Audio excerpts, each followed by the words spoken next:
এখন আমরা একটি অডিও আইসি কিভাবে কাজ করে, এটা হোক একটি নর্মাল অ্যান্ড্রয়েড মোবাইলে আর হোক একটি দামি অ্যান্ড্রয়েড মোবাইলে, প্রত্যেকটা মোবাইলের সিস্টেমই একই। কিছু কিছু মোবাইলে লাইনের কিছু ভিন্নতা থাকে, এটাই হচ্ছে মেইন বিষয়। তবে একটা অডিও আইসি কিভাবে কাজ করে এই বিষয়টা যদি আমরা ক্লিয়ারলি না বুঝি, তাইলে যদি আমাদের কাছে এরকম ধরনের সমস্যা আসে যে আমাদের একটা মোবাইলের স্পিকার বাজতেছে না, সেক্ষেত্রে আসলে ওই মোবাইলটার দেখা গেল যে কি আইসিতে সমস্যা, নাকি লাইনের সমস্যা, নাকি কোনো কম্পোনেন্ট মিসিং আছে, ওই বিষয়গুলো কিন্তু আমরা ক্লিয়ারলি বুঝতে পারবো না। প্রথমে আমরা একটা অডিও আইসি অঙ্কন করি।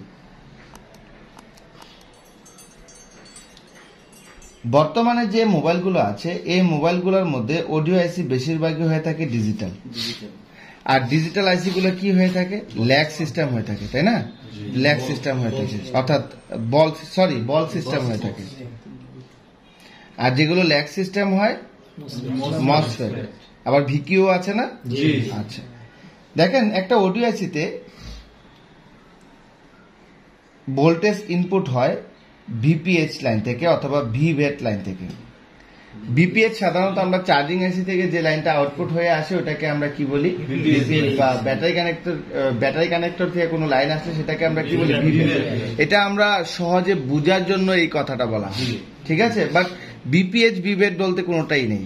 ভিপিএস থেকে চার্জিং আইসি থেকে লাইন আসলে ভিভেট বলতে পারি, ব্যাটারি কানেক্টর থেকে আসলেও কি বলতে পারি, ভিভেট বলতে পারি। বাট আমাদের বুঝার সুবিধার্থে আমরা কি বলি, ভিপিএইচ ভিভেট বলি, ঠিক আছে? তো এটা মনে করেন যে ভিপিএইচ ভোল্ট অর্থাৎ ইনপুট ভোল্ট। এটার মধ্যে ভোল্টেজ কত থাকবে, 4.2 ভোল্টেজ থাকবে। কারণ একটা চার্জিং আইসির ভিপিএইচ ভোল্টের মধ্যে 3.2 থেকে 4.2 ভোল্ট এর যে কোনো একটা ভোল্টেজ থাকবে, ঠিক আছে? এরপর এই লাইনটাকে, এই আইসিটাকে চালু করার জন্য 4.2 ভোল্টের দরকার, কিন্তু এখানে আরেকটা ভোল্টেজের প্রয়োজন আছে যেটা পাওয়ার আইসি থেকে আসে, আর এই ভোল্টেজের পরিমাণ হবে ভিসিসি অর্থাৎ 1.8 ভোল্টেজ। এই ভোল্টেজটা আসবে কোত্থেকে, পাওয়ার আইসি থেকে। আর বিপিএইচ লাইনটা আসবে কোত্থেকে, হয় বিপিএইচ আর নয়তো কি ভিভেট, ঠিক আছে? এই দুইটা যে কোনো একটা থেকে ইনপুট হবে, তো দুইটাই কিন্তু ইনপুট লাইন। একটা 1.8 ভোল্টেজ আর একটা কি 3.2 থেকে 4.2 ভোল্টেজ, ঠিক আছে? দুইটা ভোল্টেজ ইনপুট হলো।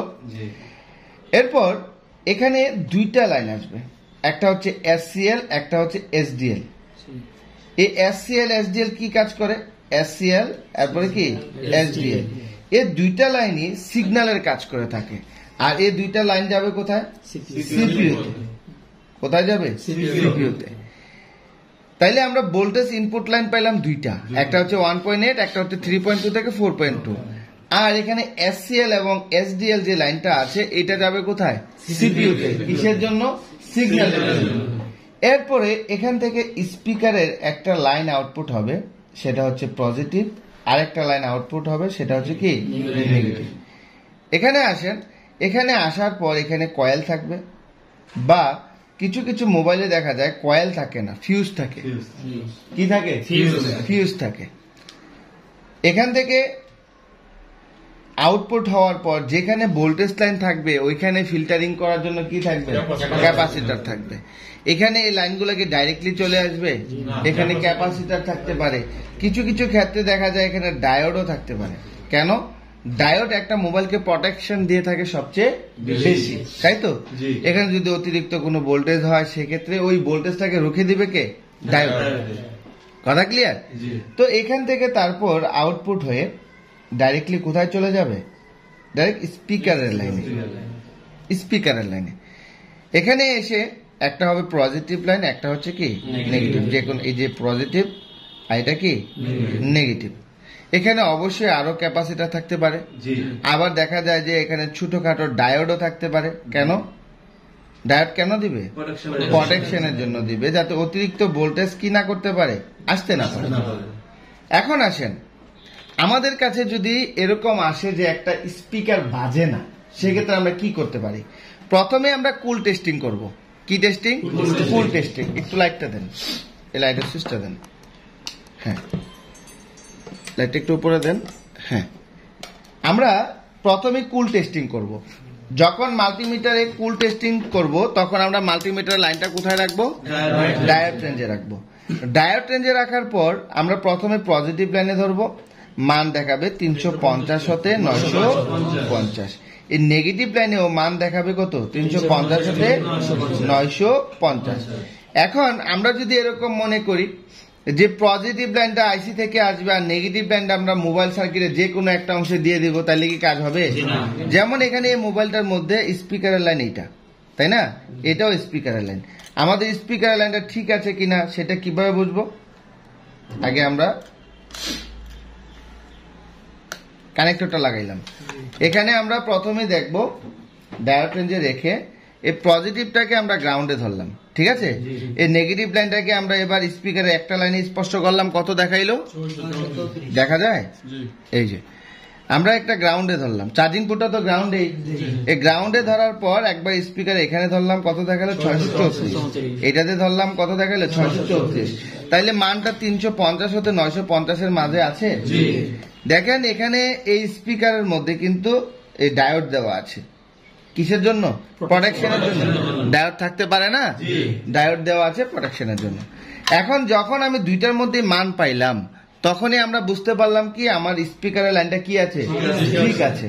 এখন যদি মনে করে আমি একটাতে মান পাইলাম আরেকটাতে পাইলাম না, তার মানে কি লাইনটা মিসিং আছে, তখন আমাকে লাইনটা খুঁজে বের করতে হবে। আবার এখানে বিষয় এরকমটা হতে পারে, দেখেন আমরা যখন এখানে এই মাল্টিমিটার দিয়ে এই পয়েন্টগুলোতে ধরছি তখন কি ভিপ দিচ্ছে? ভিপ দিলে কি গ্রাউন্ড, এই যে এভাবে এখানে ধরছি এবং এখানে ধরছি, ভিপ দিচ্ছে, তার মানে কি এই লাইনটা আর এই লাইনটা কি একই লাইন? তো এখান থেকে যদি এখানে ধরতাম আর যদি কোনো প্রকার ভিপ দিত তাহলে বুঝতাম কি এখানে স্পিকার লাইন অবশ্যই কি আছে? শর্টিং আছে। এখানে ডায়োডটা কি আছে? প্যারালালে না সিরিজে? প্যারালালে আছে। তো প্যারালালের কম্পোনেন্ট গুলো তো শর্টিং হয় বেশি না সিরিজের গুলো? তো যদি প্যারালালের গুলা শর্টিং হয় তাইলে আমার যদি পজিটিভ লাইনের ডাইরেক্ট গ্রাউন্ড দেখায়, অবশ্যই এখানে কোনো ক্যাপাসিটার শর্টেজ হতে পারে অথবা কোনো ডায়োড শর্টিং হতে পারে অথবা সামনের দিকে যে ক্যাপাসিটার আছে ওইগুলো কি হতে পারে? শর্টিং হতে পারে। কথা ক্লিয়ার? তো আমরা লাইন মিসিং হলে আগে আমাকে লাইনটা খুঁজে বের করতে হবে। লাইনটা খুঁজে কিভাবে বের করব? যখন আমরা এখানে দেখেন, এই যে এখানে দেখেন এটা স্পিকারের লাইন, তো আপনি এখান থেকে যেমন এটা অডিও আইসি, আমাদের তো ব্রোনি স্কিমেটিক এখন আছে, আমাদের এভাবে মুখস্থ কাজ করতে হবে, আমাদের বুঝতে হবে বিষয়টা। এরপরে আমাদের ব্রোনি স্কিমেটিক আছে না? ব্রোনি স্কিমেটিক থেকে কিন্তু আমি সহজে বুঝতে পারছি আমার এই যে স্পিকার লাইনটা কোথায় গেছে। দেখেন এই স্পিকার লাইনটা যদি এখানে যায়, কোথায় যায় দেখি আমরা, ভিপ দেয় কিনা কোথাও এখানে। দেখেন আমি যখন এখানে স্পিকার লাইনটা দেখেন এখানে ধরছি তখন ভিপ দিচ্ছে, ভিপ দিচ্ছে না? তার মানে কি এখান থেকে এই লাইনটা এখানে আছে। এখন যদি এখান থেকে এখানে এই লাইনটা পাইলাম তাহলে এই লাইনটা কোত্থেকে হবে? দেখেন কখনো কি এরকম হবে যে স্পিকারের পজিটিভটা এখান থেকে আউটপুট দিচ্ছে আর নেগেটিভটা উপর দিয়ে দিচ্ছে? এরকম কখনো হয়? দেখেন পজিটিভটা যদি এদিক থেকে হয় তাহলে নেগেটিভটাও কি এদিক থেকে হবে, সেটা কাছাকাছি হবে। যেমন এলসিডি লাইটিং এর ক্ষেত্রেও কিন্তু আমরা এটাই দেখেছি। কোনটা দেখেছি? যে এলসিডি লাইটিং এর পজিটিভটা যদি এদিক দেওয়া হয় তাহলে ক্যাথোড লাইনটা এটা পাশাপাশি হবে। মনে করেন এটা একটা কানেক্টর, এটা একটা কানেক্টর, ঠিক আছে?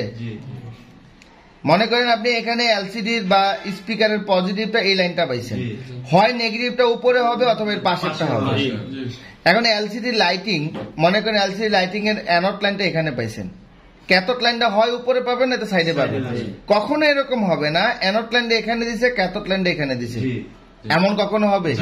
পাশাপাশি দূরে কোথাও হয় না। যখন আমি স্পিকারের লাইনটা এখান থেকে এখানে পেয়েছি, এই লাইনটা যখন এখান থেকে এখানে পেয়েছে, অবশ্যই এই লাইনটাও কি এখানেই থাকবে।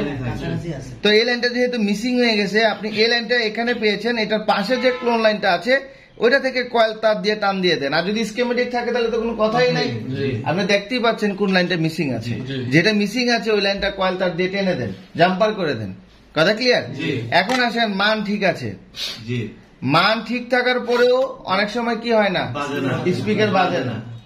এখন মান থাকার পরেও স্পিকার বাজে না। আবার অনেক সময় দেখা যায় এখানে সিরিজে কি আছে, এখানে কয়েলও থাকতে পারে আবার ফিউজও থাকতে পারে। এখন আপনি এখানে একটা লাইন ঠিক পাচ্ছেন, এখানে পাচ্ছেন না। আপনি এখান থেকে মনে করেন এখানে ক্লোন লাইন দেওয়া আছে, ক্লোন লাইন তো এই রেজিস্টর থেকে বা এই কয়েল থেকে আউটপুট হওয়ার পরেই ক্লোন লাইন দেওয়া থাকবে, এখান থেকে ক্লোন লাইন দেওয়া থাকবে না। অর্থাৎ এখানে যে কয়েল ব্যবহার করা হয়েছে বা ফিউজ ব্যবহার করা হয়েছে এটা থেকে আউটপুট হওয়ার পর ক্লোন লাইন দেওয়া থাকবে। আপনি মনে করেন এখানে ক্লোন লাইন পাইলেন, এখান থেকে এখানে ভিপ দিচ্ছে, এখান থেকে এখানে ভিপ দিল, তো আপনি এখান থেকে একটা কয়েল তার টান দিয়ে দিলেন, দিয়ে দিলে কি আসলো, এখানে মান আসলো না। তার মানে কি আপনি এখান থেকে এখানে যেহেতু ভিপ দিছে তা আপনি বুঝলেন এটা লাইন এখানে আছে, তো এখান থেকে এখানেও জাম্পার করে দিচ্ছেন, তারপর স্পিকার বাজতেছে না। আপনি এখানে দেখতে হবে এখানেও মান আছে কিনা। যদি এরকম হয় যে এখানে এটা মান পাইছেন এটার মান পান নাই, তখন আপনি এখানে এসে ক্লোন লাইনটা পাইছেন, তো এখানে মান পাচ্ছেন আবার এখানে পাচ্ছেন না, তার মানে এখানেও লাইন মিসিং, এখানেও কি লাইন মিসিং। তখন আপনাকে কি করতে হবে, তখন আপনাকে দেখতে হবে যে এখানে যে কয়েল আছে এই কয়েলটা কি আছে কিনা, ঠিক আছে কিনা। কয়েল ঠিক আছে কিনা কিভাবে দেখবো, আমরা মাল্টিমিটার যদি দুইটা পয়েন্টের মধ্যে ধরি তাহলে কি দিবে, দিবে। আর যদি খারাপ হয় তাহলে কোনো প্রকার মান বা ভিপ দিবে না, এটাই তো বিষয়টা। তো এটাতেও যখন ধরবেন তখনও ভিপ দিবে বা মান দেখাবে। এখন আপনি এটা মিসিং হয়ে গেছে, বা খারাপ হয়ে গেছে, তখন কি আর এখানে মান আসবে? তখন আপনাকে অবশ্যই এখানে একটা কয়েল লাগাইতে হবে। আপনি এটাকে ডাইরেক্ট জাম্পার করতে পারবেন না। ডাইরেক্ট জাম্পার বুঝছেন, মনে করেন আমরা একটা ফিউজের ক্ষেত্রে কি করি, ডাইরেক্ট জাম্পার করে দেই না, দেখেন এটার কিন্তু একটা মান থাকে। আমরা জানি 50 ওহমসের নিচে যে রেজিস্টর গুলো আছে এগুলা কিসের মতো কাজ করে, ফিউজের মতো কাজ করে। বাট এখানে যখন একটা 50 ওহমসের রেজিস্টর ব্যবহার করা হয় অবশ্যই এখানে কিছু বাধার কাজ করে থাকে, যে কোনো মানের রেজিস্টর হোক, এবার হোক 5 ওহমসের রেজিস্টর, অবশ্যই এটা কিছু না কিছু বাধার কাজ করে থাকে। ঠিক আছে, এখন আপনি যদি এটাকে ডাইরেক্ট করে দেন স্পিকার বাজতে পারে বাট সাউন্ড ক্লিয়ার আসবে না, ওই যে ক্যারকের শব্দ হয় না, ঘেরঘের শব্দ হয় না, এরকম করতে পারে। তখন আপনাকে কি করতে হবে, সেম একটা কয়েল লাগাইতে হবে। ঠিক আছে, এখন আপনি কয়েল লাগাইলেন, এখন কয়েল লাগানোর পর স্পিকার বাজলো, তাহলে গুড। অনেক সময় দেখা যায় যে এখানে লাইন ঠিক আছে, সব ঠিক আছে, স্পিকার লাগাইলে অতিরিক্ত সাউন্ড হয়, এই যে সরি ওই যে ক্যারকের শব্দ হয়, একটা সাউন্ড দেখা যায় যে শ্রুতি মধুর, অর্থাৎ একদম সুন্দর দেখা যায়। আবার কিছু মোবাইলে দেখা যায় যে সাউন্ড বাজলে মানে একটা বাজে শব্দ দেখা যায়, যে ঘের ঘের ঘের ঘের করে শব্দ হয় বা চিকন গলা হয়, ভেজ দেয় না, এরকম হয় না। তা এখন যদি এরকম হয়, এরকম হওয়ার কিছু কারণ হতে পারে। এখান থেকে এখান পর্যন্ত যে কম্পোনেন্ট গুলো আছে এই কম্পোনেন্ট গুলো যদি শর্টিং হয়, লিকেজ হয়, যেমন মাউথ স্পিকারের ক্লাস আমরা করেছিলাম ওইটার মধ্যে যেরকম, যেমন এই ক্যাপাসিটর লিকেজ হলে এখানে সমস্যা করবে না, এখানে সমস্যা করবে। আবার দেখা যায় এই যে অডিও আইসি কি করে, অডিও আইসির ভিতরে এগুলো যেহেতু ডিজিটাল আইসি, এটার নিচে যদি কোনো প্রকার পানি যায়, আর পানি যাওয়ার কারণে এখানে যদি লাইন কোনো প্রকার শর্টিং হয়, সেক্ষেত্রে তো সমস্যা হবে, হবে না? কথা বুঝতে পেরেছেন? তাহলে আমরা এগুলো শুধু লাইন মিসিং হলে, এখন আমরা লাইন টেন সবকিছু ঠিকঠাক পেলাম, ঠিক আছে, তারপর স্পিকার বাজতেছে না, এখন আমাকে ভোল্টেজ চেক করতে হবে। কি চেক করতে হবে? আমি এখানে প্রাথমিকভাবে মান চেক করলাম। এখন আমরা এখানে দেখতে পাচ্ছি এটা স্টিলের প্যানেলের নিচে নাই, অনেক মোবাইলে আছে অডিও আইসি স্টিলের প্যানেলের নিচে হয়, তাই না? তো আমরা সাধারণত খুলে যদি স্টিলের প্যানেল না খুলে কাজ করে দিতে পারি, অল্প একটা বিলেই কিন্তু হয়ে যায়। যখন আপনি স্টিলের প্যানেল খুলবেন তখন একটু রিস্ক আছে কিনা, অনেক সময় স্টিলের প্যানেল খুলতে গেলে মোবাইল ড্যাড হয়ে যায় না, তো এখন আপনি এরকম একটা রিস্ক নিয়ে কাজ করবেন, বিলটা যদি অল্প হয় তাহলে তো পোষাবে না। তো আপনি যখন দেখবেন যে এটা অডিও আইসি স্টিলের প্যানেলের নিচে আছে তখন একটু বিলটা বাড়াইতে হবে, ঠিক আছে? তো বিল বাড়ালেন, বিল বাড়ানোর পর স্টিলের প্যানেল খুললেন, খুলে এবার অডিও আইসিতে ফার্স্ট টাইমে আপনাকে ভোল্টেজ চেক করতে হবে। কি চেক করতে হবে? ভোল্টেজ চেক করতে হবে, বিপিএইচ লাইনের ভোল্টেজটা ঠিক আছে কিনা। এখন ভোল্টেজ ঠিক আছে, আপনি প্রথমে এখানে দেখবেন বিপিএস লাইন থেকে এখানে দেখবেন এখানে ভোল্টেজ আছে কিনা।